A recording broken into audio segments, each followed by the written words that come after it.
ناي حق بعلميا حيزنا مسينا سلدلنا لومي وخلتهم ذلون تحقي نعطقسو حساوم أميتهم سلدلو ويم وساني يكون قبر مرسي كورلك عيلاف تحق انت عيد اتحدى بعض حد مسئي سعيرو وين بنغاغرا بليسو لخونه علماوي تجوار نمفصام لعلي لخونه سب لعلنا كري بلصو زركورلو غوايه زي خرس زو غوايه زي نزخونه علماوي غوايه مؤزز كخون كم زي يغبا زي دما افتي حق بترسيانا عنقص 3 نص عنقص 4 عنقص 17 نص عنقص 1 هي قال بقال تقمط يركب زخونه ابال قدس نودس بمسرت حق قدس نودس ابزد دالو غوايه ناي مرخاب مسل علو وي بحده ስለዚህ ዝኾነ አባል ቅዱስ ሲኖዶስ በመሰረት ሕጊ ቅዱስ ሲኖዶስ አብዘዳለ ወጓዬ ናይ ምርኻብ መስል ኣሎ እቲ ንኡስ አንቀጽ ሓደ ዝኾነ አባል ቅዱስ ሲኖዶስ በመሰረት ሕጊ አብስተነጸረ ጊዜ አብስተነጸረ አጀንዳ አብ ቅዱስ ሲኖዶስ ናይ ምርኻብ መስል ኣለዎ ተባሂሉ ከምራይ ተስተቀመጠ እዩ ሚእትን አንቀጽ 194 ኮይኑ እዚ ድማ ምሕላው ክብሪ ልዕልና ቅዱስ ሲኖዶስ እዩ ደመላኽት ስለዚ እዚ ክብሪ ልዕልና ቅዱስ ሲኖዶስ ተጣሕሱ ዘብሉ እንታይ እዮም ንዝብል አው 1 2 3 4 ተባሂሎም ክሳብ 4 ሰፊሮም ኣለዩ እዚ እንታይ ማለት እዩ ዝኾነ ይኹን አባል ቅዱስ ሲኖዶስ ሓደ ኣብ ዝኾነ ይኹን ዋኒን ግዚያን ቦታን ክብርን ልዕልናን ቅዱስ ሲኖዶስ ዝሕሉ ኮይኑ ክርከብ ኣለዎ ይብል ኣብ ዝኾነ ግዜ ኣብ ዝኾነ ቦታ ኣብ ዝኾነ ዋኒን ክብርን ልዕልናን ቅዱስ ሲኖዶስ ሓልዩ ክርከብ ኣለዎ ይብል ዝኾነ ይኹን መን ዝኾነ ይኹን አባል ቅዱስ ሲኖዶስ ወይም ዝኾነ ይኹን አቦማት ይባሃል አባላ ግዚኡ ብዘይ የገድስ ቦታኡ ብዘይ የገድስ እቲ ዋኒን ብዘይ የገድስ ስለዚህ ንክብርን ልዕልናን ቅዱስ ሲኖዶስ ዝቃረን ክፍጽም ጥራሕ ኣይኮነን ስሩቡን ክሕልየውን ይግባእ ተባሂሉ ተቐሚጡሎ እቲ ክልተ አጋብነት ካብ ዘይብሉ ወይ ተደላይ ካብ ዘይኮነ ተግባር ወይ ፍጻመ ክቁጠብ ከም ዝግባእ ከዓ ተቐሚጡሎ እቲ ሳልሳይ ኣብ እዋን ጉባኤ ቅዱስ ሲኖዶስ ናይ ካልእ ሰብ ክብሪ ከዋርድ ወይ ክጸርፍ ወይ ከጸልም ወይ ተግባራት ቅዱስ ሲኖዶስ ክህወኽ ከም ዘይብሉ ከዓ ተቐሚጡሎ ስለዚ ሓደ አካል ሕጊ ጥሕስኻ ኢኻ ትብሎ እንተኮይንካ እዚ ዝጠሓሰ ጥፋኣተኛ እዩ ጥፋኣተኛ ኮይኑ እንተተረኺቡ ከዓ ቅፅዓቱ እዚ እዩ ተባሂሉ አቀዲሙ ብሕጊ ተደንጉ ክርከብ ይግባእ ተዘለግድ አቀዲሙ ብሕጊ ዘይተደንገገ ጥፋኣት ምዃኑ ዘይተረጋገፀ ኣብ ሕጊ ገሊፅኻ ዘይርከብ ጥፋኣት እዩ ማለት ኣይከኣልን ጥፋኣት ክበሃል እንተኮይኑ ኣብ ሕጊ ተሰኒዱ አቀዲሙ ኣብ ሕጊ ተሰኒዱ ክርከብ ይግባእ ቅፅዓት ህወ እንተኮይንካ አቀዲሙ ንዛ ተግባር እዚኣ ዋጋኣ እዚኣ ተባሂላ አቀዲሙ ኣብ ዝሰፈረ ሕጊ ገሊፅኻ ክርከብ ክኽእል ኣሎ ዝኾነ አባል ቅዱስ ሲኖዶስ ብሃይማኖት ይኹን ብቀኖና ቤተክርስትያን እንተተኸሲሱ ሚዛናዊ ኣብ ዝኾነ ግዜ እቲ ክሲ ብዝርዝር ክንገሮን ብጽሑፍ ክወሃቦን ኣብ ቅድሚ ቅዱስ ሲኖዶስ ቀሪቡ ድማ መልሲ ናይ ምሃብን አንጻራዊ ዝኾነ መርዳእታ ናይ ምቕራብን ዘይጠሓስ መሰል ኣለዎ ተባሂሉ ተቐሚጡሎ ብባህሪኡ ብጽሑፍ ክስነድ ዘይግብኦ ጥፋኣት ክፍጸም ይኽእል እዩ ብጽሑፍ ክስነድ ዘይግብኦ ብጽሑፍ እንተተሰኒዱ ክባኽን ስለ ዝኽእል እንተባኺኑ ከዓ እቲ ምስጢር ክወፅእ ስለ ዝኽእል እቲ ምስጢር እንተወፅኡ ከዓ ነቲ ቤተክርስትያን ይኹን ነቲ ቅዱስ ሲኖዶስ ሓደጋ ክኸውን ስለ ዝኽእል ببهري بمستيرن بعصون زر انت ذي خوينو 39 نص عنك 7 ما ሓደ ዝኾነ ኣባል ቅዱስ ሲኖዶስ ብዛዕባው ኣመልኪቱ ኣብ ልዕሊኡ ኣብ ዝኾነ ጉዳይ ኣብቲ ኣኼባ ወይ ጉባኤ ብኣባልነት ናይ ምስታፍ መሰል የብሉን ይብል ከምቲ ዓንተ ጠቐስናዮ ዝኾነ ኣባል ቅዱስ ሲኖዶስ ብሕጊ ኣብ ዝተነፀረ ግዜ ኣብ ዝተነፀረ ቦታ ኣብቲ ጉባኤ ናይ ምስታፍ መሰል ከም ዘለዎ ኩሉ ነገር ግን እቲ ዛዕባ ኣብ ልዕሊኡ ዝዝተ ብምዃኑ ከም ኣባል ከም ተራ ኣባል ኮይኑ ኣብ ናይ ባዕሉ ጉዳይ ኣባል ኮይኑ ክስየም ከም ዘይግባእ ዘመላኽት እዩ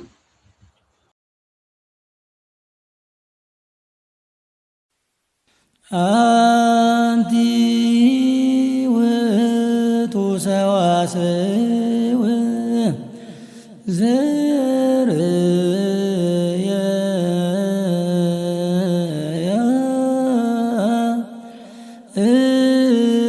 እቆብ እምድር ዘይበስስ ከሰማይ ወመላእክት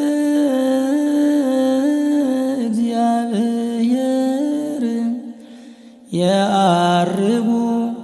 ويورد وستيتا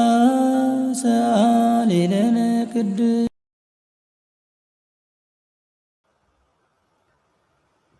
بسم آب وولد ومنفس قدوس هادو أملاك أمين أبستفل عليك فلا تعلم خينكم نزي بروغرام تكاتاتولو بزاوير ببزل لكم مساعتنا قطع زين كما يوعيلكم سلام إجابير ببزل لكم ويبصح نابلنا زي تكاتاتل ود لكم سواس مديا دغمان قنونا بيت كريستيان حليو وقتاو نوراون غداي بيت كريستيان زدهسس منفساوي حتاوي انغللتنيا مديايو مار نلوم معلتي وقتاو زخونه غداي ቅዱስ ሲኖዶስ ኦርቶዶክስ ተዋህዶ ቤተ ክርስቲያን ትግራይ ሒዝናርኩም መጽና ለና ምስ ጋሻይ የደለኹ ጋሻይ ናባኹም ኸብሎም የሞ እቲ አጋጢሙና ደሎ በኸመይ እዩ ንድብል ምስ በዓል ሕጊ በዓል ሞያ የደለኹ እስከ መወዳእታ ምሳና ክትጸንሑ እንደገና ብኽብሪ ድሓትት እና ሃበለይ ኩር ልቃላፍ ዳንኤል ከመለው እንኳን ሰዋስ ሚዲያ በደሐን መጹ مدعني عالمي مسجن هم يغنيكم مجاي مستر هفتم خلاص جاوير مسجن كور لك عيلاف حوي مبار كوران تغتاتلتنا كور لك عيلاف دانيال حيلهم بتحالفونا بزي قريبنا يوم نيرناينا ካብቶም ናይ ቤተ ክርስቲያንና ሊቃውንት ዝበሃሉ ሰይፍ ዘክሊ አፉሁ ዝበሃሉ በዘመናውን በመንፈሳውን በላሕቲ ዝኾኑ ንቤተ ክርስቲያን ትግራይ እውን ናብ ዝለዓለ ደረጃ ከውጽሕዋ እዮም ኢልና ተስፋ ንገብረሎም ሊቃውንትና ሓደ እዮም ብጽዋት ወዜማ ሊቅ ዝኾኑ ከምኡውን ናይ ሕጊ በዓል ሞያ ኣብ ዩኒቨርሲታት ዝሰርሑ ነበሩ ከዝውን ኣብ ችሎት ዝሰርሑ ደለው ከምኡውን እቲ ናይ ቤተ ክርስቲያን ትግራይ خلت مصحفتي تصحيفو تمرقو دولو حق بيت كريستيان كم اون بهير حق مسوم ليقاونت محازتهم كوينوم زرققو ابويوم كم اون بزحالفه ابزي انصينايوم نيرناينا معرقطيمنا دولو بزعبا بيت كريستيان تግራይ ያው ኩላትና ኖር የለና ንዕዘወለና ብዙሓት سمعتنا ون سواس ميديا انت خوين خاطهم سئلكم ناولكاتهم ون تصحفلنا تدولنا كم دلخم نفلطينا نحنا ون اجر مقدنا بزخنت حساس وسقلنا ايكونن انتاي دا زلو متلعيل دولو غداي قدادم قدم زخونه يكون سب الناس رحنا له زمصانا نهزمنا نانا زمصانا اينا لومي ازي خلعل كله دما خزي حدش ነገር ዋላ እኮ አንተ ዘይኮነ ኣብዚ خዚ ሰዓት ድማ مسو مويا نامصعنا تعيشمو تبصحنته من تنخسفح نابلنا عنا نبللنا مبار بزحلفه مسكور لك عيلاف ابز امصينا بزعبا بهير هج زتمركسه عوي تمتنا غيرنا نيرنا ብሔረ ሕጊ ኣብ ወርሒ ጥቅምቲ ጉባኤ ዝተመረቀ ኣብቲ ጉባኤ ንሱ ብዙሓት ኣቦታት ኣይረአናዮን ኢሎም ነይሮም እዮም ናይ ውሕዳት ኣቦታት ድሌት እዩ ኢሎም ነይሮም እዮም ብድብል ኣብዚ ተማጉይትና ነርና ትዝክሩ ኢኻትኩም ሽዕውን ናይ ዘይምስምማዕን ዘይኮነስ ናይ ምጽዳቅን ዘይምጽዳቅን ዘይኮነስ ጸዲቆሲ ነታሕቲ ዘይምውራዱ እዩ ገና ኣብ መስርሕ ይደሎ ብድብል እውን ተኻቲና እዚ ብሔረ ሕጊ ንሱ ኣብ መስርሕ ውዒሉ ውሳኔ ንኽውሰኖ አንቀጽ እናተጠቀሰ ውሳኔ ተወሲንዎ ኣብ ሕጊ ውዒሉ ኣሎ ስለዚ ጽቡቕ እዩ ኣብ ሕጊ ሙዓል ኣብ መስርሕ ሙዓል ጀሚሩ ኣሎ ማለት እዩ እምበኣር በቲ ኣብቲ መስርሕ ንሱ ዝወዓሎ በቲ ሕጊ እንታይ ይብል ንድብል ኣመርኪስና ካብቲ ዝሓለፈ ሎሚ ድማ ኣቦታትና በቲ ሕጊ ብሔረ ሕጊ መጽሓፍ ተመርኪሶም ውሳኔ ኣብ ልዕል ብፁዕ ኣቡነ ሰላማ ዘመሓላለፍዎ ኣሎ ኣብዚ ክቡራት ሰማዕትና ትርእይዎ እኸለ ሓቂ ኣሎ እኸለ ጌጋ ኣሎ ኣይኮንናን እቲ ዋና ዓላማና እቲ ሕጊ እንታይ ይብል እዩ ምክንያቱ ብፁዓን ኣበው ሊቃነ ጳጳሳት ዋላ ኣይንስማዕምዐሉን ዝብሉ ዝነበሩ ነቲ ሕጊ ቤተ ክርስቲያን ወይ ድማ ብሔረ ሕጊ አንቀጽ ጠቂሶም ውሳኔ ወሲኖም ኣለዉ ኣብ ልዕል ብፁዕ ኣቡነ ሰላማ ብፁዕ ኣቡነ ሰላማ እውን እቲ መጽሓፍ እሱ ወይ ድማ አንቀጽ ጠቂሶም ግብረ መልሲ መሊሶም ኣለዉ ስለዚ ናይ ሕጊ በዓል ሞያ እውን ኣብዚ ስለ ደለዉ እቲ ሕጊ እንታይ እዩ ድብል እቲ መጽሓፍና እንታይ እዩ ድብል እዩ እቲ ዋና ድሕሩ ንሳትኩም ድማ ርኢኹም ባዕላትኩም ኢኹም ትምዝኑ እምበኣር ኣቦታትና ኣብ ልዕል ብፁዕ ኣቡነ ሰላማ ውሳኔ ክውስኑ ኢሎም እስካብ ሸ ዝፀረሕዎ ምክንያታት ነይሩ ኣብ መወዳእታ ብክልተ ብይን ወይ ድማ ብክልተ ውሳኔ እዮም ወሲኖም ሓደ ካብ ስብከተ ወንጀልኩም ተላዒልኩም ኣለኹም መዓልቲ ግዜ ወሲናልኩም ኣለና ንድብል እዩ እቲ ምክንያታት ኣብኡ ዝተጠቀሰ ከም ደሎ ኮይኑ ማለት እዩ ነዚ ድማ ብፁዕ ኣቦና ኣቡነ ሰላማ እውን ዝሃብዎ መልሲ ኣሎ እቲ መልሲ ድመለስዎ እንታይ እዩ ጥቕልል ክብል ከሎ ሕድሕድ ሓደ ብሓደ ብድበሃል መልክዑ ንሶም እውን አንቀጽ ብሔረ ሕጊ አንቀጽ ሕገ ቤተ ክርስቲያን እናጠቀሱ መሊሶም እዮም ጥቕልል ብድበለ እንታይ እዮም ድበሉ ንሶም ግን ኣነ ተኣርውዓ መዓልቲ ድበልካትኩሞ ኣብ ገዳም ምጽናሕ ኣነ እንኳን ኣርውዓ መዓልቲ ህይወተይ ምሉእ እውን ክጸንሕ ክኽእል እየ ኮይኑ ግና እቲ ሓቂ ክፍለጥ ኣለዎ ኣነ ብደለኽዎ ነቲ ሓቂ ተማጊስና ወይ ድማ ተኣማሚና ንስኻ እዚ ገይርካ ኢኻ ገጋ ገይርካ ኢኻ ተባሂለ ዓበሳ ኣለካ ተባሂሉ እንድሕር ተኣሚኑለይ ጥራይ እዩ ክኸውን ደለዎ እንተዘይኮይኑ ግን ኣርባዓ መዓልቲ ዘይኮነሲ እተን ኣውጅኩምን ደለኹም ናይ ምህለላ ሸውዓተ መዓልቲ ኩላትና ንጸልም ድሕሪኡ ንራኸብ ብድብል እዩ ስለዚ ክልቲኦም ናይቲ ብሔረ ሕጊ ጠቂሶም ስለ ደለዉ እቲ ብሔረ ሕጊ እንታይ እዩ ድብለና ንድብል እዩ ህዝብና ድማ ብክልተ ሸነኽ ሓሳብ ይመጽእ ገሊኡ ብብፁዕ ኣቡነ ሰላማ ደለዎ ሓሳብ ኮይኑ ኣቡነ ሰላማ ዝብልዎ ዘለዉ መጀመርያ እውን እንተኾነ ነቲ ህፁፅ ጉባኤ ክፅዋዕ ከሎ ሽሞም ምስቶም ተፀዋዕቲ ናብ ኣኼባ ዝተፀዋዕ ኣቦታት ኣይተኻተተን ድሓር ንይምስል ኣትዩ ድሕሩ ኣብቲ ጉባኤ እውን ብጸሎት ክጅመር ከሎ ተሳቲፎም ድሕሩኡ ውፁእ ተባሂሎም ስለዚ ንሶም ኣብ ዘይብሉ ዝተወሰነ ውሳኔ እዚ ጽቡቕ ኣይኮነን ይብሉ እሞ ሽንግልና ይኮነን እዚ ፍትሒ ወይ ድማ ዳይንነት ስለ ዝኾነ በዓል ዋና ኣብ ዘይብሉ እዩ ተገይሩ انت خونغون اتوم مسؤوم نتقود دايزي كم مجمرياون زصحافو بصعون مرحا كريستوسن بصعون ارغاون مسعون سلاما ناب معرفي خصون حلواتهم خوص لواتهم بري كاني غيرهم نساتهم عاون هالو بعاتهم خدنيو صبق ايكونن زولو الله بتحدد ما ቅዱስ ሲኖዶስ አቦታትና ዝወሰንዎ ይውሉሞ መጀመሪያውን ብጻውነ ሰላማ አብትርክ በካህናት ኣብቲ ጉባኤ ረጊጾም ስለዝወጹ ናይ ዲሲፕሊን እውን ስለዝኾነ ስለዚ ምስ ስብሰባ ረጊጽ ዝወጸ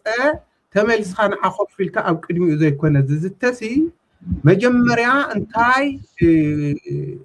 ከመይዩ ምንታይ ወጽ ተባሂል መስጠት ይናዓዝባሃ ስለዚህ ናይቶም አቦታትና ደወሰንጎውን ልክ እዩ ዝውል አለው ለዝኸዝ እንሕና ከም ክርስቲያን ናይ ኸለ እዩ ልክ እናበልና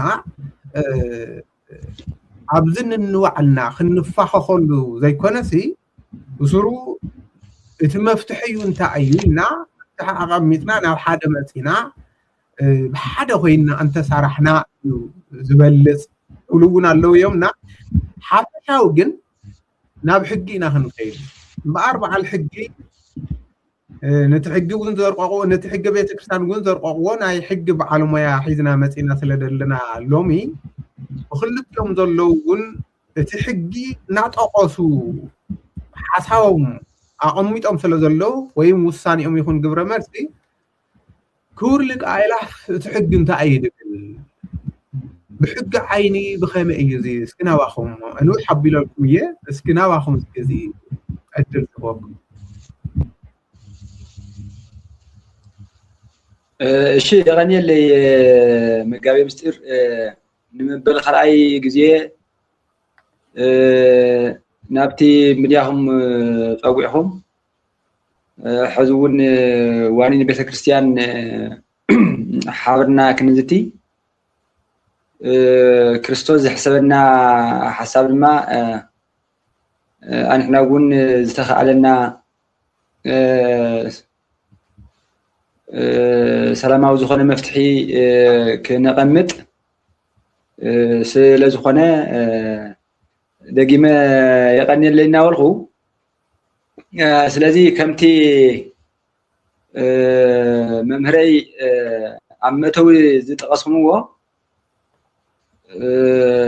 تينا لما عمتي نايزتنا مرقسي نايز حلفة مقصلتا خوينو بفلاي دما ابتز حلفة زنورنا زتا أرسلت رأسي حافشاو تحستو للو خوينو افتي ناي مأتون ام ناي موردعتان ኣብ ተመሳሳሊ ነጥብ ዝነበርና እንትንኸውን ኣብቲ ማእኸል ግን ሙጉት ዝመስል ኣካይዳ ስለ ዝነበረና እሞ ድማ በተለይ ብመጋቢ ምስጢር ሓሳቦም ክጠቃሉ ከለው ንሰምዕቲ ንግደፈሎም ብዝብል حساب بمتقلالينا لافتي مفتح حساب حالنا نيرنا مو سلازي توم سمعتي بعلو في ميدياهم نير كومنتاتون يجنزا نيريه دحار كم سمعتي يخون سلاتي بناي مان من يوتيكو سللو نزبل تجنزا لكم ينيرون نزبل نغناي نشته كم مأتوي إذا حلف المقتلتا حسخا مخاط تقام مثل زخونه بفلاي ما بعلمون خسر جعلوا امبار تنوقع لنا كمتي ممهرج تقسموا اقالي يتقاقيو اقالي تخكل ينيرو زبل كومنت نمهاب كم زي خونه سمعتنا ون بزقبا كردا ويقبا انتاي دا نزبل تي قطمو للا صقم كفتح لله ስለዚህ امبار زي ميديا زون نايت صقم مفتحي ويم أكل اسم مفتحي كون سلالي قبع بساعته الناس أوعهم للو حساب كقرب التعدمنا اللي هم هانو تجنزيو سلازي مفتح حساب كان مقناط وصائي حزونا يقولك أنا ريتون حساب ويم نتحدى بمسقع نتحدى بموجان نقرب حساب كم زي اللي خزون كنا نفتو بمهاري دما أبز حلفة في الله بتعمل بديبيت زعينته لحالنا يعني قرنت هلا قبولنا بيرهق بصانا بوتات أبزبل بتعمي وحدات بوتات يومات القموم بموزحت يوم بوتات آي تقبلون سلازي زي ترى حقي بمهانو كلهم زي رأي وبمهانو أو تجبر أموال أقمو يجون اللي نزل زنور حتى شعور أنا حاجة من السكيب كله فتاة ميس أقم قتي موامبر أو مصنعو موسانو من مس أقم يولي نزل زنور سلسته مثلا ونت بيتات أقمته لافتو خزي لحتى تخمني كمسية مالتي سلازم برا قبولنا بهرق بلوس أنا بوتات بسلسته نتوي غيرنا كنبقى كلنا تحدى سيمت نبار كوميتيه بمول دمسي زصدق مهانيو ንምንታይ እንተይልና ኣብቲ ሓፈሻዊ ሰበካ መንፈሳዊ ጉባኤ ጥቅምቲ ኣብ ዝነበረ ሕገ ቤተክርስትያን ተመሪቑ እቲ ኮሚቴ ድማ ናይ ዝነበረ ፃንሕቲ ሰርቲፊኬት ምስተውሃበ እንደገና ከዓ ተመሊሱ እቲ ብሄር ሕጊ ረቂቑ ክቐርብ ከም ዝግብኦ በቲ ዝነበረ ምልኣተ ጉባኤ ሙሉእ ብሙሉእ ድምፂ ዝፀደቐ ምዃኑ ሓደ ነጥብና እዩ مبلغ خلاص على 11 ጥቅምቲ 2018 ዓመተ ምህረት تي بهرج ተመሪቑ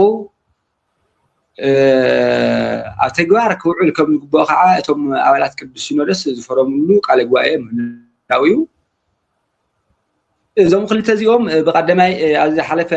ክንማየጥ ወይም ክንዝቲ ከለና ኣይኮነን እዩ ብዝብል ቅልባት ዝረኸበ እንትኸውን ነገር ግን እቶም ክልተ ከዝሙ እቶም ክልተ መሰረታዊ ነጥበት ዘልቀለኹምዎም ብናይማን ብሄረግ ቅቡልነት ብብፃና ቦታት ቅቡልነት ዝረኸበ ብምዃኑ ከዓ ብኣባ ሰላማ ተጣሕሶም ተባሂሎም ዝተነፀሩ ድንጋጌታት ብሄር ሕጊ ተባሂሎም ከዓ 183 194 ብምጥቃስ ዞም ሕግታት እዚኦም ተጣሕሶም እዮም ኣብ ተግባር ክውዕልና ተገበ ክውሉ بمول دمسي تما أبوتات كوسنو مخالم الذي بهير هج بأبوتات وين بومس أنا أبوتات قبولنا تزرخه مخالو عوي مرة جت إيمانتي الذي تقول محذي اللي سمعتنا نقدفه إلهم ممهري يقدفوا حسب كاب سمعت وصيو لا أبوتات أو تجبر العالم مخالو كوارس كشرار كم زي يقبو بمتقاس وثانية كوسنو زفتلو مخانم كافتك على قاي رداي كاليو كبل ادلي سلازي اذا كابلخو افتو وانا كنتات قدوس سينودس تግራይ باوراو مرأي وساني مبزحتي غزي منور سلامة منورو تملسو كساب حزي للو وقعي منور سلامة زبليتي تمسرتاو يدبال وقعي ማሕበረሰብና ሰፊኑ ለሎ ወግዒ መንበረ ሰላማ ዝብል ቋንቋ እዩ ስለዚ ኣብዚ ክፍለለሎ እርግጥ ደጋጊመ ይናገር ኣለሁ ክፍለውን ስለነበረ ክሰርጽውን ስለሌለው ይመላለስ ልናገር ኣለሁ ስለዚ መንበረ ሰላማን እምነትን ዝተፈላለዩ ከም ዝኾኑ ከዝውን ፍራይና ክንርዶ ይግበና منور سلامة كنقول كلنا تي محدرانا أيو تي ابنتنا خاء تارتي تهايمان تبهل قدست أرثوذكس هذا بتكريستيان مخانيو سلازي زي أخا بتكلابي كتطرح كلها تقراي زي بالنمور تقال اللوا بمخانيو سلازي أمونغو أرثوذكس هذا بتكريستيان تقراي أمونغو منور سلامان للو أفلالاي أفتو حق بيت كريستيان عنكس حدا بحدا تقمط له مالتي سلازي منبر سلامان እምነትን ሓዋውስኻ ብምርኣይ ጉጉይ ብዙኾነ ግንዛበ ሰላማ ዝበሃል እምነት እዩ ኣብ ትግራይ ዘሎ ዝብሉ ኣመላኻኽታት ብጣዕሚ ክቅረፍ ከም ዝግብኦ ግንዛበ ክትሓዘሉ ይግባእ ስለዚ እዚኦም ካበልና ሕዚ ለለና ውራይ ናይ መንበረ ሰላማ ውራይ ዘይኮነስ ናይ ኦርቶዶክስ ተዋህዶ ቤተክርስትያን ትግራይ ውራይ ዘይኮነስ እቲ ለሎ ውራይ ናይ ቅዱስ ሲኖዶስ ትግራይ እዩ ማለት እዩ እሱ ንምንታይ ሕዚ ግን እቲ ናይ ቤተክርስትያንና እምነት ተኸታይ ህዝበ ክርስቲያን ኣብ ቅዱስ ሲኖዶስ ለለዎ ግንዛበ ክንደይና እዩ ኣብ መንበረ ሰላማ ለለዎ ግንዛበ ክንደይና እዩ ኣብ ሃይማኖትን እምነትን ለለዎ ግንዛበ ክንደይና እዩ ባዕሉ ኦርቶዶክስ ተዋህዶ ቤተክርስትያን ትግራይ ካብ ኦርቶዶክስ ተዋህዶ ቤተክርስትያን ኢትዮጵያ እንታይ እዩ ዝፈልዮ ንዝብል ነጥቢ ዋላኳ ካልእ ግዜ ዝመፅኦ እንተኾነ ሎሚ ብታ ዘቕረብዋ ነጥቢ መሰረት ገይረ ክኽእል ከለኹ ግን ሎሚ ንምይይጥ ወይ ንዘተና ምክንያት ዝኾነ ቅዱስ ሲኖዶስ ኦርቶዶክስ ተዋህዶ ቤተክርስትያን ትግራይ ኣብ ልዕሊ ብፁዕ ኣባ ሰላማ ዝወሰነ ውሳኔ መበገስ ብምግባር ብፁዕ ኣባ ሰላማ እውን ነቲ ሕገ ቤተክርስትያን ይኹን ነቲ ብሄረግ መጣቐቲ ወይ መወከሲ ገይሮም መግለፂ ስለዝሃቡ ኣብዚ ማእኸል ገይርና እቲ ሕጊ እንታይ እዩ ዝብል ዘሎ ንዝብል ሓሳብ ብምቕራቦም ብመንፅር ወይም ብዓይኒ እቲ ሕገ ቤተክርስትያንን ብዓይኒ እቲ ብሄረ ሕግን እቶም ድንጋጌታት እንታይ እዮም ንዝብሉ ዝብል እዩ ዘቕረበለይ እሞ ስለዚ ላብቶም ድንጋጌታት ቅድሚ ምኻና እቶም ውሳኔታት ቅዱስ ሲኖዶስ ወስንዎም ቅድሚ ምባልና ብዛዕባ ቅዱስ ሲኖዶስ ኣሕፅር ኣቢልና ምርኣዩ ብጣዕሚ ወሳኒ እዩ ዝብል ግምት ኣለኒ ብፍላይ መምህረይ ኣብዚ ንሕላ ንፈቅዶምሎ እንተኮይኖም ብዛዕባ እንታይነት ቅዱስ ሲኖዶስን ስልጣኑን ኣሕፅር ኣቢልና እንተንማየጥ ዝብል ግምት ወሲዶ ኣለኹ እሞ ፈቅዶምሎ ኢለ ክኸውን እወ ፍቅዲ ይቐፅሉ እሺ የቀኒየለይ እምበር ቅዱስ ሲኖዶስ መሰረቱ ካብ ሃዋርያት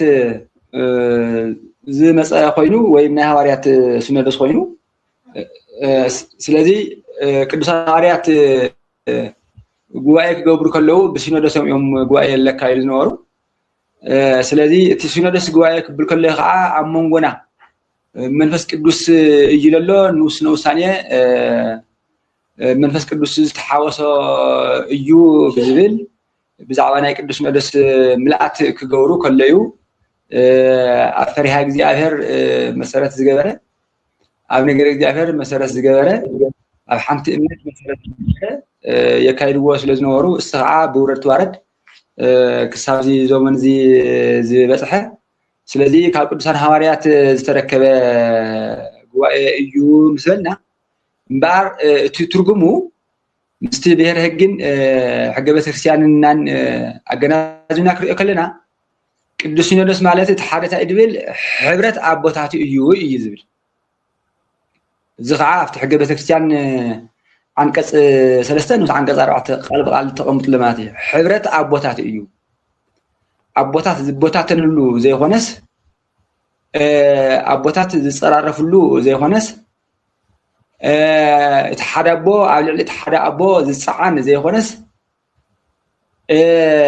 ሓደ ኣቦ ኣብ ልዕሊ ሓደ ኣቦ ዝኾነ ልዕልና ከርኢ ዘይኾነስ ኩሎም ናይ መንፈስ ቅዱስ ሰባት ስለ ዝኾኑ ኣፍታ ቤተክርስትያን ሕብረቶም ዘርእሉ ስለ ዝኾነ ሕብረት ኣቦታት እዩ ዝብል ትርጓሜ እውን ተዋሂብዎ ኣሎ እቲ መበል ካልኣይ ተመሳሳሊ ኣብቲ ሕገ ቤተክርስትያን አንቀጽ 3 ንስ አንቀጽ 5 ዝተቐመጠ ኮይኑ እቲ ከዓ እቲ ጉባኤ ተራ ጉባኤ ዘይኮነ ምዃኑ ንምምልኻት ከምቲ ዓለም ሰባት ኣኪቡ ኣኼባ ከም ዝገብሮ تحدى بعض حد مصي سعيرو وين بنجاجرا بليسو لخونه علماوي تجوار نمفصام لعلي لخونه سب لعلنا كري بليسو زركورلو غوايه زي خرس زتقدس غوايه كم لخونه قلب قال كم ملخت فتنيو تاي مالتي زتقدس غوايه سيطاناوي غوايه زي خونه مخانو اتحدى بزي اغباب زصعان زي خونه مخانو اتي حدا علماوي تجبار زي كناون مخانو انتاي دا بزعبا حبرت بيتكريستيان مسارات زغبره زتي توصيت خعا زتقدس وصيت كليو زغبر غوايه سلازخونه زتقدس غوايه يو زبل ترغمو تهول معناتي سلازي امبار ቅዱስ ሲኖዶስ ሕብረት አቦታትን ዝተቀደሰ ጉባኤን እንተኮይኑ ካብዞም ክልተ መሰረታዊ ትርጉማት እንታይ ዓይነት ስልጣን ዳይለዎ ዝብል እንደገና ከአምራይ መሳኒ እዚ እንተኮይኑ ቅዱስ ሲኖዶስ ምእዙዝነቱ ንመንፈስ ቅዱስ እዩ ተባሂሉ ተቀምጥሎ ዓለማዊ ስልጣን ናውዓሉ ከሬር ሃሊዎ ንብትሕቲኡ ንብልዕሊኡ ለሎ ምድራዊ ሰብ ምእዙዝ እንትኸውን ቅዱስ ሲኖዶስ ግን ምእዙዝነቱ ንመንፈስ ቅዱስ እዩ ተባሂሉ ተቀምጥሎ ካብ መንፈስ ቅዱስ ወፃኢ ንኻልእ ምእዙዝ ክኸውን ኣይኽእልን ማለት ይበሃል ኣባላ ስለዚ እዚ ጉባኤ እዚ ንዝኾነ ዓለማዊ ጉባኤ ምእዙዝ ክኸውን ከም ዘይግባእ እዚ ቅዱስ ጉባኤ ወይ ቅዱስ ሲኖዶስ ንዝኾነ በዓል ጸጋ ምእዙዝ ክኸውን ከም ዘይግባእ እዚ ቅዱስ ሲኖዶስ ንዝኾነ ልዕልና ለለዎ ውልቀ ሓሳብ ምእዙዝ ክኸውን ከም ዘይግባእ እዚ ቅዱስ ሲኖዶስ ብዝኾነ ምኽንያት ብፖለቲካ ድዩ ካብ ፖለቲካ ወፃኢ ግን ድማ ዓለማዊ ዋኒን ንዘራምድ ጉዳይ ምእዙዝ ክኸውን ከም ዘይግባእ ቃል በቃል አፍቲ ሕገ ቤተክርስቲያን አንቀጽ 37 ውን ተቀምጡ ይርከብ እቲ መበል ኻላይ ሕጊ ዘውፅእ ላዕለዋይ አካል ቤተክርስቲያን እዩ ተባሂሉ ተቀምጥሎ ኣብ ምድሪ ለላ ቤተክርስቲያን ህዝበ ክርስቲያን ዝግልገለላ ብህይወት እናሃለየ ዝግልገለላ ካብዛ ዓለም ክሓልፍ ከሎ ከዓ ስርዓተ ቀብሩ ዝፍፀመላ ስርዓተ ፍትሓቱ ዝፍፀመላ ስለዚ ናይዛ አካል ናይዛ ቤተክርስቲያን እዚኣ ከዓ ሕጊ ዘውፅእን ላዕለዋይ አካልን እዩ ተባሂሉ ተቀምጥሎ እዚ ድማ ኣብቲ ሕገ ቤተክርስቲያንና አንቀጽ 3 ንዑስ አንቀጽ 4 አንቀጽ 17 ንዑስ አንቀጽ 1 ቃል በቃል ተቀምጡ ይርከብ እቲ ኻሊእ ቤተክርስቲያን መንፈሳውን ምምሕዳራውን ዋኒናት ተመሓድር እያ እዚ እንተኮይኑ ከዓ ናይታ ቤተክርስቲያን ርእሰ ምምሕዳር ቅዱስ ሲኖዶስ እዩ ተባሂሉ ተቀምጥሎ ንሓንቲ ሃገር ብፖለቲካዊ ስርዓት ናይ ባዕላ ርእሰ ምምሕዳር ከም ዘለዋ ኩሉ ቅድስት ቤተክርስቲያን ድማ ናይ ባዕላ ርእሰ ምምሕዳር ኣለዋ እዚ ብምዃኑ ድማ ቅዱስ ሲኖዶስ ርእሰ ምምሕዳር ቤተክርስቲያን እዩ ተባሂሉ ተቀምጥሎ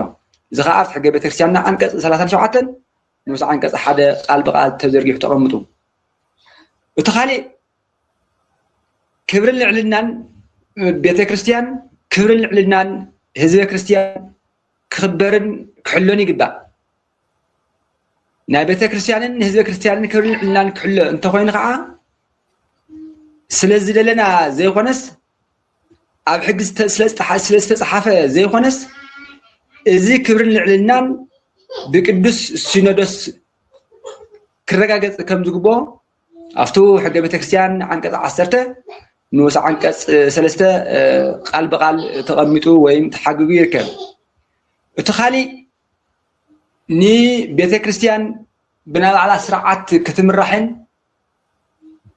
ካብ ክርስቶስ ዝተቀበለቶ ስርዓተ ኣምልኮ ብስርዓት ከይትፍጽምን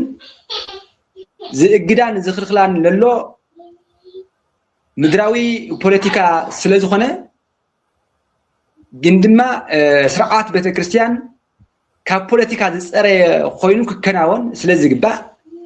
ቅዱስ ሲኖዶስ ድማ ካብ ፖለቲካ ዝፀረየ ስርዓት ቤተክርስቲያን ንክህሉ ዝሰርሕ ላዕለዋይ ኣካል እዩ ተባሂሉ ተቐምጡ ኣሎ خالي ቤተ ክርስቲያን ኣብ ፈላጽማ ኣምልኮአን ኣብ ኣጠቃቅማ ቀኖናአን ዝተወሰኑ ኣፈላላያት ብምህላው ግን ድማ ብምሕዝነት ክዛመዳ ዝግበአን ኣብ መሰረታዊ ነገር እግዚአብሔር ኣፈላላይ ዘይብለን ኣሃት ኣብያተ ክርስቲያናት ስለለለዋ ቅዱስ ሲኖዶስ ትግራይ ድማ በቲ ሕገ ቤተ ክርስቲያን መሰረት መትከላት ዝምድና ኣሃት ኣብያተ ክርስቲያናት ክፈጥር ዝኽእል ንሱን ጥራሕ ከም ዝኾነ ኣብቲ ሕገ ቤተ ክርስቲያን ብዝግባእ ተሓጊጉሎ እቱ ካሊእ ምንጪ ስርዓተ ኣምልኮ እዩ ቅዱስ ሲኖዶስ ምንጪ ስርዓተ ኣምልኮ እዩ ቤተ ክርስቲያንና ኣምልኮ ከተምልክ እንተኮይና ካብቶም ክልተ ምንጭታት እያ ትብገስ እዚ ክበሃል ከሎ ከዓ ካብ ስልጣነ ክህነትን ካብ ጽላትን ክህነትን መሰረት ገረያ ኣምልኮ ትፍጽም ስለዚ ክህነትን ጽላትን ዝርከበሉ ከዓ ካብ ቅዱስ ሲኖዶስ እዩ ስለዚ ክህነት ጽላት ዝርከበሉ ካብ ቅዱስ ሲኖዶስ ክሳብ ሆነ ስለዚ ምንጪ ስርዓተ ኣምልኮ ቅዱስ ሲኖዶስ እዩ ተባሂሉ ተቐምጥሎ እቱ ካሊእ ብፍላይ ምዝና ሕዚ ኣብ መንጎ ኣቦታት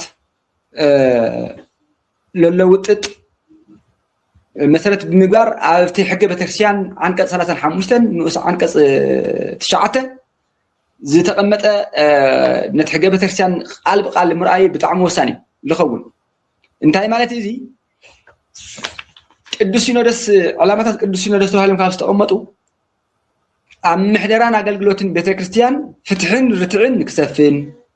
ኩሎም መሰላት ኣብ ቅድሚ ሕጊ ማዕረ ንክኽበሩ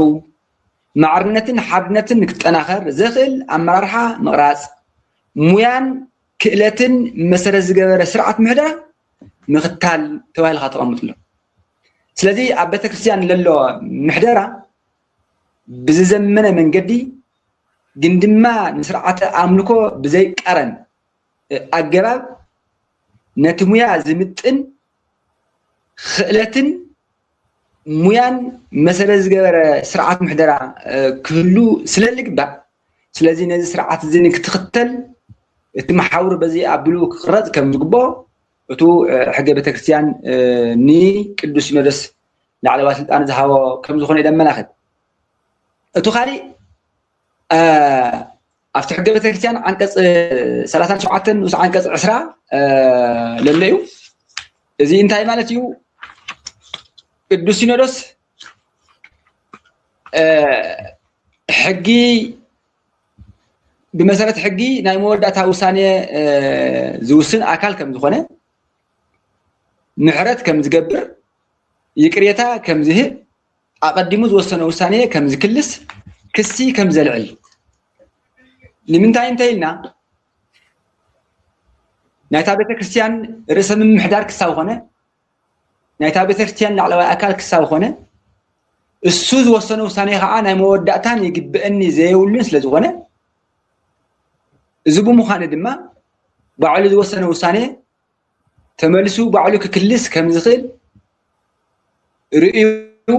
እቲ ዝነበረ ውሳኔ ከጽንዕ ከም ዝኽእል ምሕረት እውን ክገብር ከም ዝኽእል ይቅርታ እውን ክህብ ከም ዝኽእል ቃል ብቃል ኣብቱ ሕገ ቤተክርስቲያን ሰፍር ኣሎ ኣብ ዝኾነ መሓውር ቤተ ክህነት ለሎ ኣካል ኣቀዲሙ ዝወሰነ ውሳኔ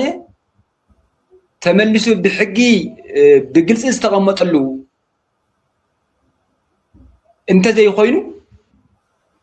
ትማሊ ዝወሰነ ውሳኔ ብይግብአኒ ተማዒ ክሳብ ዘይተለወጠ በገዛ ባዕሉ ውሳኔኡ ከልዕል ኣይኽእልን ቅዱስ ካብዞም ኣካላት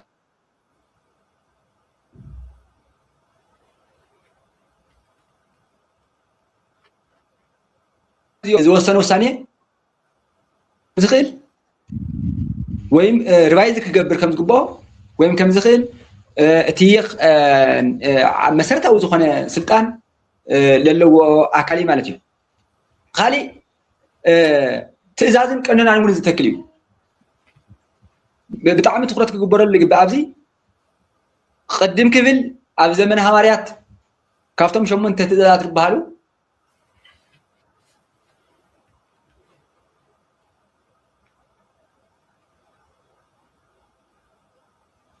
تون صحيفهم وسنا من اليوم نجرجن هواريات زم متعرف زم صحيفهم كقدفوا كله حنا زمصوا أبوتات خاء بناء بعلم زمانه بيستقتل مسرت كبيجلو كم يقبلهم بيستقمت مسرت قدوسنا الاستقراء دما ناي بعلو تزازن قانونان افتي بهرج اسفريو زبو خان دما سمنه حرن تزازاتن 11 حرن قانوناتاتن ون افتي بهرج كسفر فتنيو سلازي اسيو تزاز زسفر قانونا زتكلون قدوسنا لس كم زخنه بግልጽ يملختنا خالي كم نفطو اول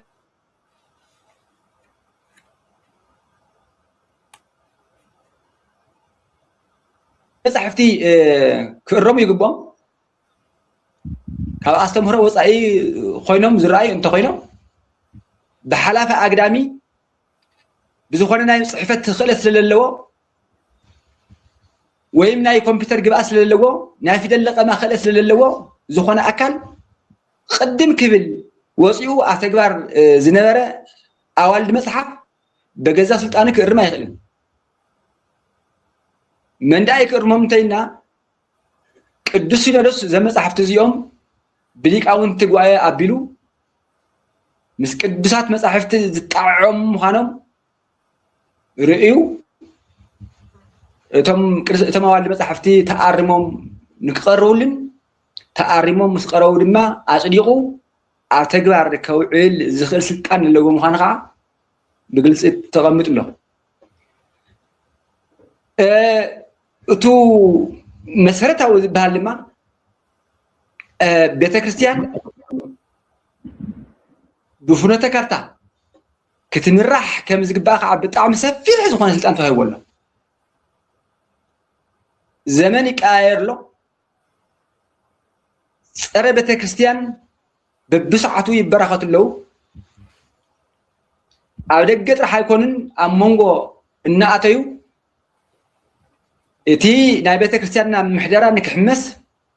بزنا بيت كريستيان محدرة مسيرة غيرهم قاع أمونغو أبوتات كي ترفه مثل ما أنا كيهلو زجورو سلاله الليو الزبون مخاند ما كندوسنا دس إتها بيت كريستيان بفنة كارتا كمرحة كمزقبا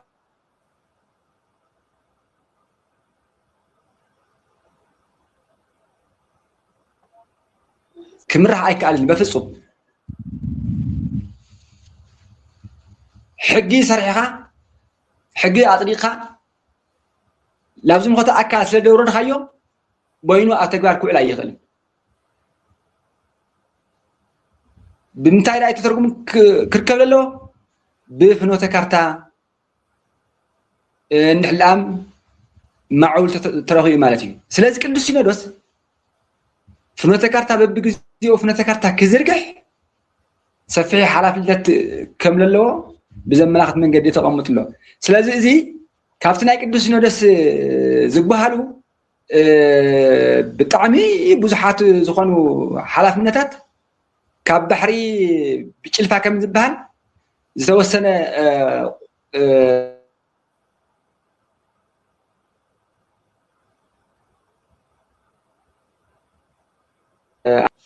اذا كابلخو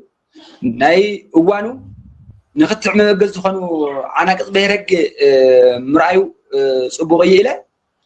مبار بقدس ينرس تتحسهم إلو نوساني مبغس زغبرو تحده عن قص 283 283 دما مسل عبوتات كاوز بهالو تي حدا خوينو السجون نتاع دبل ترسي أو جواي نايمر خامس المسبلة نوسان خلته نوسان أنا كسالو زخنا أول قديس سينودوس بمسألة حق قديس سينودوس أبزد على جواي نايمر خامس على وي بحدا سلذي زخنا أول قديس سينودوس بمسألة حق قديس سينودوس أبزد على جواي نايمر خامس على إثنوس عنك خلت ما نايز عنك نوس عنك حدا أنت هلا وين جواي قديس سينودوس نسيجو نايم تراف مسل يولي أنتوا هالتقامط له سلازي خلت هذي كونتراديكت تجورو وين من عاصم تقارن تخونوا دنجاجات هالو إثنوس عنك حدا زخنا أول قديس سينودوس بمسارة حقي أستنس أرجزية أستنس أجندة أب قديس سينودوس نايمرخا مسل على وتو هايلو كاميرا تستقمطيو اتمرخا رايت خو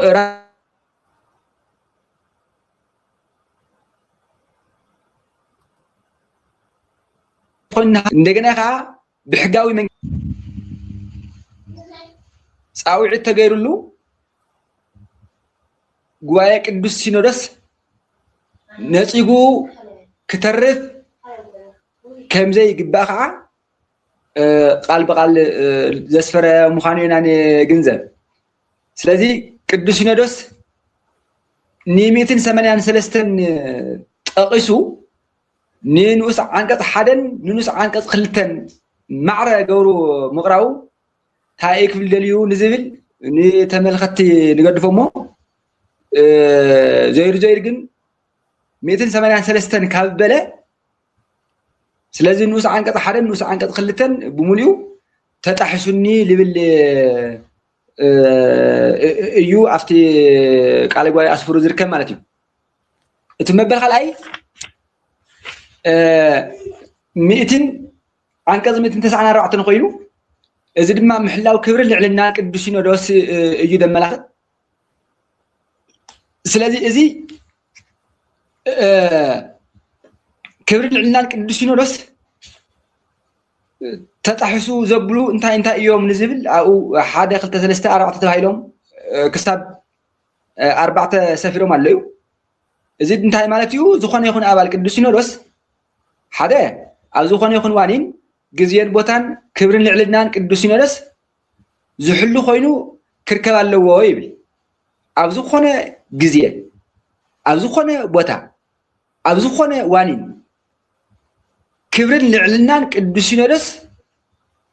حاليو كركب علو يبل زخونه يكون من زخونه يكون ابال قدوس سينودوس ويم زخونه يكون ابو ما تبخل ابالا غزيو بزي يقدس بوتاو بزي يقدس اتوانين بزي يقدس سلازي نكبرن لعلنان قدوس سينودوس زقارن كفصم طرح يكونن سرون كحليون يغبا تبارك تقمطلو اتخلته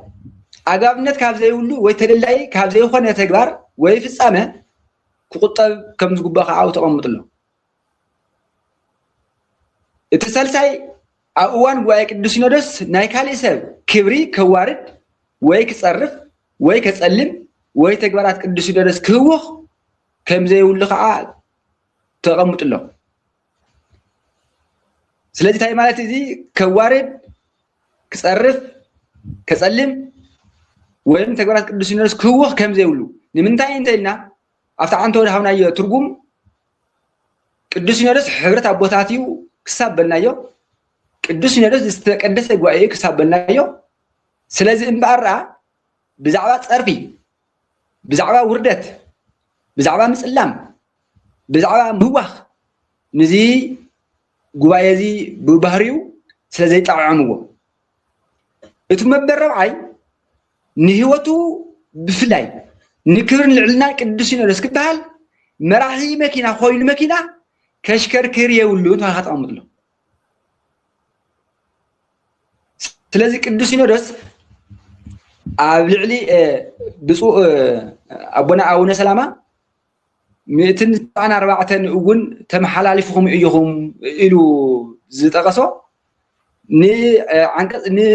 نوس عنقص حاله ديو خلت ديو ثلاثه ديو اربعه ديو بقلጽ زي ما تكون انت هنا ነገር ግን ካብቶም ዝተጠቀሱ ንሳን አንቀጽ ከም ዝኾነ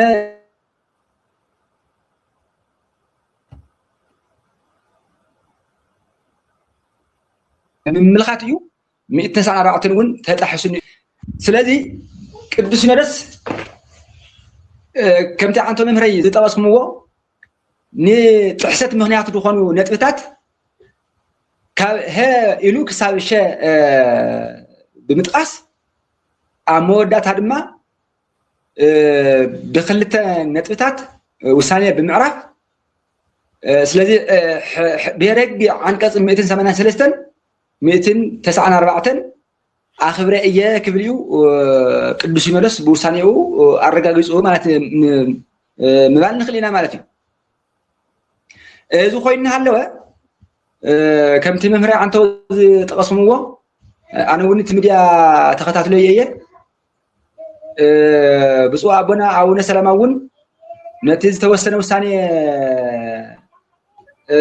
ከም ዝበጽሖም ወይም ከም ዝተረድእዎ በበገስ ገይሮም ቅዱስ ሲኖዶስ እቲ ኣብ ልዕለይ ሊወሰነ ውሳኔ ዳግም እንተዝርኤለይ ምናልባት ጥፋተኛ ኮይነ እንተ ተረኺበ ኣይኮነንዩ 40 መዓልቲ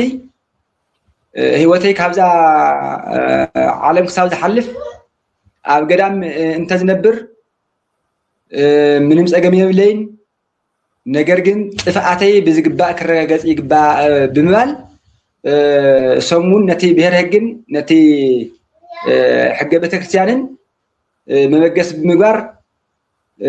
ናይቲ ሕገ ቤተክርስቲያንን ናይቲ ብሄር ሕግን ድንጋጌታት ብምጥቃስ ዳግም ሮኤለይ ክብሉ ብመግለጺኦም ነቲ ተኸታሊ እምነት ይኹን ነቲ ሰማዒ ኢሉ እውን ንኣቦታት ሓሳብ ክህቡ ተደሚጽ እዩ ስለዚ ካብቶም ዝጠቀስዎም ሓሳብ ክንብገስ ከለና ድማ እቱ መበገሲኦም ተመሳሳሊ እቶም ብቅዱስ ሲኖዶስ ዝተጠቀሱ 183 194 መበገስ ብምግባር ነዚኦም ድማ አንቀጽ 49 ንኡስ አንቀጽ 14 ይመስለኒ ናይቲ ክብርን ልዕልናን ቅዱስ ሲኖዶስ ትርጉም መበገስ ብምግባር ለሃዎ ግብረ መልሲ እንታይ ልማል እንታዩ ስኸታይ ተደሊታይ ማለት ንዝብ እንደገና ይኸዓ አንቀጽ 49 ንኡስ አንቀጽ 14 ክብርን ልዕልናን ቅዱስ ሲኖዶስ ማለት ቅዱስ ሲኖዶስ መሰረቱ ቀኖና ሐዋርያት ኮይኑ ብመሰረት ሕገ ቤተክርስቲያንን ዝርዝር ሕግታትን ኣብ ህዝበ ክርስቲያን ይኹን ካልኦት ኣካላት ዘለዎ ሰናይ ስምን ስልጣንን እዩ ተባሂሉ ተቐምጥሎ ስለዚ እዚ ትርጉም እዚ ምስቲ 194 ብቀጥታ ዝራኸብ ትርጉም ከም ዝኾነ ስለዚ ብናእቶም ንግግር እዚ ልዚ ማለት ጥሕሰ የለኹ እዚ ማለት ድዩ ንዝብል ግብረ መልሲ ብዘመላኽት መንገዲ ሓሳብ ከም ዝሃቡ ምግንዛብ ተኻኢሉ ኣሎ እቲ ካሊእ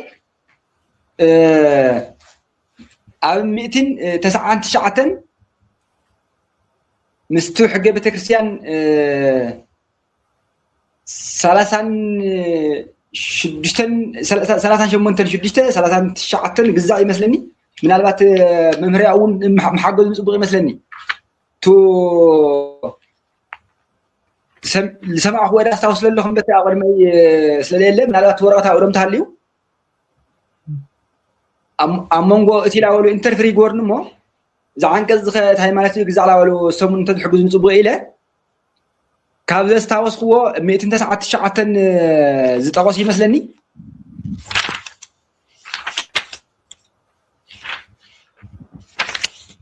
مئتين تسعة خا بزعبا أكتب هرج 199 دم بسنا مقبار استملقت كوز كم زوج بيلم ملقت እዚ ድማ ኣባላት ቅዱስ ሲኖዶስ ከም ተቀድም ክብናት ናገርና ዝነበርና ዋላ እኳ ናይ ሕብረት ጉባኤ እንተኾነ እቲ ዝገብርዎ ጉባኤ ዋላ እኳ ዝተቀደሰ ጉባኤ እንተኾነ ነገር ግን ሰባት ስለዝኾኑ ስጋ ለበስ ስለዝኾኑ ምስ ደቂ ሰባት ስለዝውዕሉ ናይ ደቂ ሰባት ሓሳብ ስለተኣናግዱ ኣብ መንጎም ብዝኾነ ይኹን ምክንያት ናይ ድኻም ምልክት ናይ ስንፍና ምልክት ከርእዩ ስለዝኽእሉ ስለዚ ንዘርእይዎ ስንፍና ድማ ብሕግን ስርዓትን ተመሪሑ ተራእዩ ብኣግባቡ ዕልባት ክረክብ ስለዝግባእ ናይ ባዕሎም ዝኾነ ናይ ስነ ምግባር መስርሒ ወይ ኮድ ኦፍ ኮንዳክት ክወፀሉ ከም ዝግባእ ዘመላኽት እዩ ማለት እዩ ስለዚ እዚ እንታይ ማለት እዩ ቅድመ ክሲ ድሕረ ክሲ በይናይ ስነ ስርዓት እንታይ ዓይነት ጥፍኣት እንታይ ዓይነት ቅፅዓት ከመላኸት ከም ዝግብኦ እዚ ዝተመላኸተ መንገዲ ከዓ ኣቀዲምካ ክቅረፅ ከም ዝግብኦ ዘመላኽተና ማለት እዩ ስለዚ ሓደ ኣካል ሕጊ ጥሒስካ ኢኻ ትብሎ እንተኮይንካ እዚ ዝጠሓሰ ጥፍኣተኛ እዩ ጥፍኣተኛ ኮይኑ እንተተረኺቡ ከዓ ቅፅዓቱ እዚ እዩ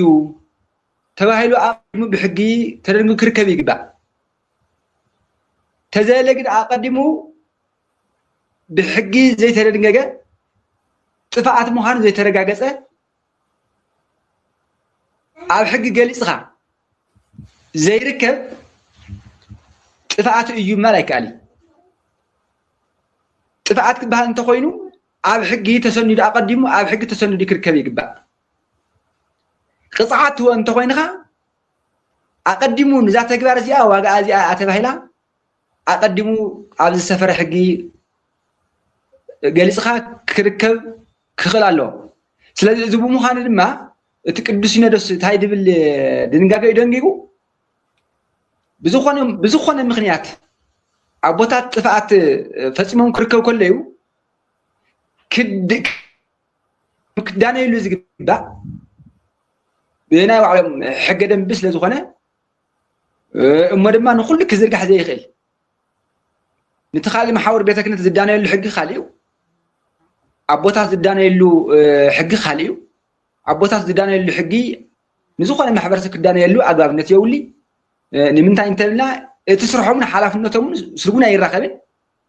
ስለዚ ናይ ባዕሎም ናይ ስነ ምግባር ደንቢ ክወፅአሉ ከም ዝግባእ እዩ ዘመላኽት ስለዚ እዚ ጠቂሶም እዮም ሓደ ቅሪቦም ለለዩ እቱ ካሊእ ምስ 190 ተኣሳሲሩ ክርአ ከሎ ከዓ 190 ሃዋርያዊ መትከል እዩ ዝኾነ ኣቦ እቲ ዝተውሃበ ሓላፍነት ከምቲ ዓንተ ጠቐስናዮ ነታ ቤተ ክርስቲያን ስለዝኾነ ነቲ ህዝበ ክርስቲያን ስለዝኾነ ሕብረት መንፈስ ቅዱስ ስለዝኾነ ዝተቀደሰ ጉባኤ ስለዝኾነ ስለዚ ለለዎ ውራይ ንሓንቲ ሃይማኖት ንሓንቲ ቤተ ክርስቲያን ንሓንቲ ጥምቀት ንኦርቶዶክስ ተዋህዶ ቤተ ክርስቲያን ትግራይን ንመላእ ህዝበ ክርስቲያንን ተኣማኒ ቁኑዕ መራሕን ኣርኣያን ኮይኑ ክርከብ ከም ዝግብኦ እቲ ሓደ የመላኽተና ማለት እዩ እቲ ካሊእ ሕገ ቤተ ክርስቲያን ዝርዝር ሕግታትን ኦርቶዶክስ ተዋህዶ ቤተ ክርስቲያን ትግራይ ናይ ምኽባርን ክኽበሩ ናይ ምግባርን ሓላፍነት እውን ኣለዎ ተባሂሉ ተቐሚጡሎ ስለዚ ዝኾነ ኣቦ በቲ ቅዱስ ጉባኤ ዝተወሰነ ሕጊ ኣብ ተግባር ክውዕል ናይ ምግባርን ኣብ ተግባር ምስ ውዓለ ከዓ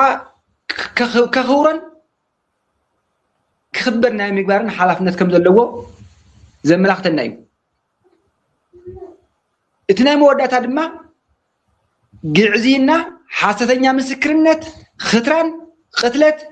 ክብረ ንጽህና ምድፋርን ዝመሳሰሉን ጥፍኣታት ዝጽየፍ ማሕበረሰብ ንምፍጣር ዘኽእል ሓዋርያዊ ኣገልግሎት ናይ ምስፍሕፋሕ ግቡእ ከም ዘለዎ ዘመላኽት እዩ 190 እቱ 100 ድማ ብሄረጋ ዓንቀጽ 100 እንታይ ዘመላኽተና ቅዱስ ሲኖዶስ ውሳኔ ክውስን ከሎ ብቀጥታ ባዕሉ ክውስን ይኽእል እዩ بزخنا كوميتي خا بدخنا كوميتي سيمو لخنا مبقس حساب كقروا له أجبري خليه سلازي أتو عنكس نوسانة لكن مبقس حساب كم زخل زملاقتيو مزي معرو أفتو حق بتكسيان عنكس 30 شو منتن شدشتر ما انت عيد لنا أجابنا بزلوا حق مسرت نخص مخنيات زخنة ببهريو بمستيرن بعصون زرا انت زي خوينو زخنة أبالك الدوس سينودس بهايمانة يخون بكأننا بتكريستيان انت تخصيصو ميزانا ويعو زخنة جزية اتخصي بزرزر كنجرن بصحف كوهاون أو كلمة الدوس سينودس قريو دما ملسين أي مهابن أنت أراو زخنة مرداتان أي مغرابن زي تحس مثلا لو توهال تقومت له إذي نابوتات زي حلف بتنجزنيا نندروغا رايتس توهالم كابز أمته حدا نابوتات استوهاب مسألة مالتي بظهريو بصحف كسندر زي قبو دفعت كفصامي خلي بصحف كسندر زي قبو بصحف انت تسندو كباغن سلا دخل انت باغي نو خا اتمستر كوص سلا دخل اتمستر انت وصي خا نتبت كتان يكون نتقدس نرس حدغا كون سلا دخل ببهري بمسترن بعصون زر انت زي خوينو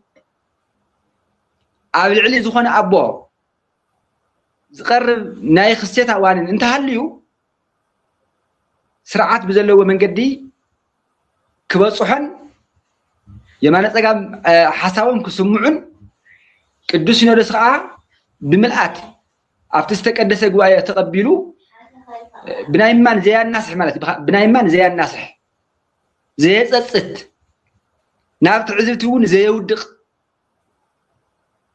بسلتا اكل كره كله زي تكيت نترجم خا زي تقلع بنايمان زي وسانه زي منفس قدس نيرو يتوهيلو زئمنلو كابز وسانه خا كالوت ابوتات كمحارولو بزخل منقدي كوستن كم زغبو اتو توسن وسانه خا ناي موداتا يغبئن زيولو كون كسلزغبو بزي كابك حلف كم زغبويو اتو 38 نص عنقص 6 زملاختنا اتخالي 39 شعات خوينو 39 نص عنقص 7 دما حدا زخنا ابال قدس نورس بزعاو املخيتو اب لعليو اب زخنا غداي اب تاخيرا ويم غوايه بابالነት ናይ መስታፍ መሰል የውሉን ይብል ከምታ አንተ ወጣቀስናዮ ዝኮነ አባል ቅዱስ ሲኖዶስ ብሕጊ አብስተነጸረ ጊዜ አብስተነጸረ ቦታ ኣብቲ ጉባኤ ናይ መስታፍ መሰል ከምለለዎ ሁሉ ነገር ግን እቲ ዛዕባ ኣብ ልዕሊኡ ዝዝተ ብምዃኑ ከም ኣባል ከም ተራ ኣባል ኮይኑ ኣብ ናይ ባዕሉ ጉዳይ ኣባል ኮይኑ ክስየም ከም ዘይግቦ ዘመላኽት እዩ ኣባል ኮይኑ ኣብ ናይ ባዕሉ ዋኒን ኣባል ቅዱስ ሲኖዶስ ኮይኑ ክስየም ከም ዘይግቦ ዘመላኽት እዩ እዚ እንታይ ማለት እዩ ዝኾነ ይኹን ሰብ ኣብ ልዕሊ ናይ ባዕሉ ጉዳይ ተሰይሙ ውሳኔ ክህብ ኣይኽእልን ስለዚ እቲ 39 ንስ አንቀጽ 7 እዚ ደመላኽተና ምዝ ተኣሳሲሩ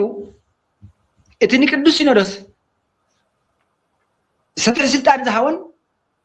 እቲ ሕገ ቤተክርስቲያን ኸዓ ናይታ ቤተክርስቲያን ላዕለዋይ ሕጊ ብምዃኑን ብሕገ ቤተክርስቲያን ዝተነፀሩ ሕጋገታት ኢሉ እውን ሕገ ቤተክርስቲያን ስዕዎም ዝወፁ ደንብታትን ሕጋገታትን ዝቃረን ዝኾነ ይኹን ልማዳዊ ኣሰራርሓ ወይም ውሳነ ወይም ልምዲ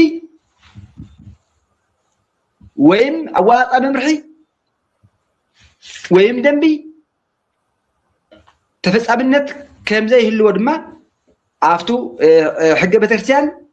عنقص 10 حدا نوس عنقص حدا قال بقال تقمط له اذا انتي مالتيو كافتم مسرتاو متكلات بتكريستيان توالم استقمطوا مسرتاو متكلات بتكريستيان توالم كم استقمطوا اتو عنقص 10 لعلاوت بتكريستيان كتهلو كم زغبا زملات خوينو نا بتكريستيان في السلطان منبر سلامه كساتي برهان ኦርቶዶክስ ቤተክርስቲያን ትግራይ ከም ዝኾነ ዘመላኽቱ እንትኸውን እዚ ሕገ ቤተክርስቲያን መግለጽ ክብርን ሉዓላዊነትን ኦርቶዶክስ ቤተክርስቲያን ትግራይ ከም ዝኾነ ክብርን ሉዓላዊነትን ቤተክርስቲያንን ህዝበ ክርስቲያንን ዝረጋገጽ በመሰረት እዚ ሕገ ቤተክርስቲያን ብቅዱስ ሲኖዶስ አቢሉ ከም ዝኾነ እዚ ድማ ዝርዝሩ ብሕጊ ዝውሰን ከም ዝኾነ ዘመላኽቱ እንትኸውን እቲ ሰዓቢኡ ልዕልነት ሕገ ቤተክርስቲያን ምርግጋጽ እዩ إذا أنت خويني ما إذا حق بيتكريستيان لعلوا حقي بيتكريستيان يوتو هالتقوم له زخون حقي لما رأى سرارها كم هون أو زخون بركز ذكر أكل أما رأى بيتكريستيان ويا حلافي ويا أبو زهو سنة ويا امتزاز ويا ممرحي مس إذا حق بيتكريستيان إذا كارن أنت خوينو تفس أمنيت أيه اللي وانتو هالتقوم له تاي مالتي بتناي لقال كونتكست نزل حق زي وين حق بيتكريستيان كونتراديكت زقبر زخونه حقي نازل حق بيتكريستيان بز حق بيتكريستيان كم راح نتقبل كابز حق بيتكريستيان بمفنقات زوص ممرح دنبي زسرح المرا وسرارها زوسن وثانيه انت هاللي يويبل او زخون اكل ولا يوسن كم زيتو هاو يقصرتو يوسن معناته from the very beginning it is void and voidal effect يفلق معناته ስለዚህ ነዚህ ኮንስቲቱሽን እዚ ብዝቃረን መንገዲ ዝተወሰደ ስጉምቲ እንተሃልዩ ተፈጻምነት ክልዎ ከም ዘይግባእ ኣብቲ ሕገ ቤተክርስትያን እቶም ኣቦታት ብምልኣት ኣስፊሮም ይርከቡ እቲ ካልእ ከም መበገሲ ዝገበርዎ 102 نوس عنقص قلت بيرك مس عنقص 37 نوس عنقص 10 تي حق بتكسان خوينو 102 نوس خلته انت يلبل ዝተወሰነ ጉዳይ ዳግም ብዛዕባ ምርኣይ ትርእሱ ዝተወሰነ ጉዳይ ዳግም ብዛዕባ ምርኣይ ዝብል ቅድም ክብል ክገልጾ ፈትነለኹ ቅዱስ ሲኖዶስ ዝወሰነ ውሳኔ ናይ መወዳእታ እዩ ተባሂሉ ተቐምጥሎ ናይ መወዳእታ ይግበአኒ ጉን ዘይብሉ ተባሂሉ ተቐምጥሎ ቅዱስ ካብ ቅዱስ ሲኖዶስ ዝላዕሊ ኣብ ቤተክርስትያን ካልእ ማሕበር የለን ነቲ ሕገ ቤተክርስትያን ዝትርጉም እውን ቅዱስ ሲኖዶስ እዩ ነቲ ሓፈሻዊ ሰበካ መንፈሳዊ ጉባኤ ዝመርሕ እውን ቅዱስ ሲኖዶስ እዩ ኣብ ጉባኤ ሕገ ቤተክርስትያን ዝስየም እውን ቅዱስ ሲኖዶስ እዩ ኣብ ጉባኤ ቅዱስ ሲኖዶስ ዝጋባእ እውን ቅዱስ ሲኖዶስ እዩ ስለዚህ ኣብዞም ሰለስተ ጉባኤ እናተሰየመ ናይ ቤተክርስትያን ልዕልና ዘረጋግፅ ቅዱስ ሲኖዶስ ስለ ዝኾነ ኣብ ቅዱስ ሲኖዶስ ቀሪቡ ዝውሰን ውሳኔ ድማ ይግበአኒ ዘየብሉን ናይ መወዳእታ ተባሂሉ ተቐምጥሎ ስለዚህ ይግበአኒ ዘየብሉ እሞ ድማ ናይ መወዳእታ ስለ ዝኾነ ትማሊ ዝተወሰነ ውሳኔ ብዝኾነ ይኹን ምክንያት ዳግም ርእዩ ክክልስ ከም ዝግባእ ከዓ ኣብቲ ሕገ ቤተክርስትያን ይኹን ኣብቲ ብሄር ቃል ብቃል ተቐምጥሎ እዚ ብምዃኑ ኣብቲ ሕገ ቤተክርስትያን ኣብቲ ብሄር ዓንቀጽ 102 እንታይ ዝብል ኣሎ ብቅዱስ ሲኖዶስ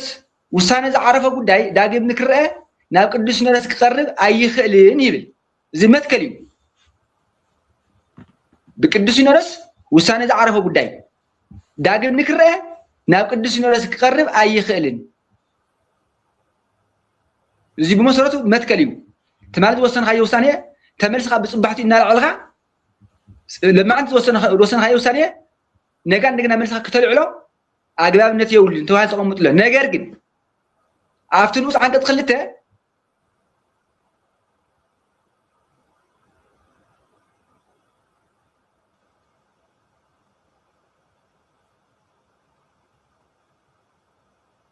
أقدموا سوسن انتهي مالتيو اتي نوس عنقص حدا مجددا وساني ويم جزاء وساني يدبال التدوس عن قد خلتنا ما فقاد وساني يدبال كافت جزاء وساني تبقيسها فقاد وساني وين فقاد دنجاجة موسى يكالي إذا بمخانة ما أفتنوس عن قد كلته هلا حياته هاي لهم قدام ساعة ثلاثة مهنات تقوم تمالي إتو حدا ناس نسرعة تقول لك مهلاو أنت ترجع بيسو إتي استوصلنا وساني من العالي كاليو لا زتفترة صحتت مسرتاوي أنت خوينو توساني من العالي كاليو ح داقم كره مسرتاوي إمامة أنت قريو داقم رأي كاليو تعال تقوم مثله إمامة أنت مالتيو أفتو بيرهجنا بتعمل بزدر تقوم مثله سلازي إزيوم هامس كقاط مكليو قدس ينورس تمالي زي وصلنا وسانة ريو كم تزنورك جبر يخيل كم محايش يخيل كسنعي يخيل كسعر يخيل 4 سلطان اللي لو عبزي أو توصلنا وسانة 4 سلطان الله داقم يري يومه بزقبا مسرعيه كافتي تمال زوسون وسانيه استفله نطي يولن إلو كصنعوا يخليو كم حاجه وني يخلي انتي مالتي بخفيل تمالي إذا أكل وسنة نيرة نجرجن خذوا خينا كنور يكلنا إذا نتفزي قرلت لازم ورا إذا نتفزي كم لولا وسيدنا إذا نتفزي خاك عريق بو سلذي كم حاجة يقبو أول كبلي خليو اتمبل تلساي بزخنا أكلوا وسان حسب قريب له أنت تنبر مو وين بزخنا كومتي قريب له أنت تنبر مو عندنا ريخا بوسان حسب عدد جبخا هذا النبي مال بنات الخاك كل شيء خليو اتمبل ربعي اتتمال استوسن وسان ملء بملء كسعروني خليو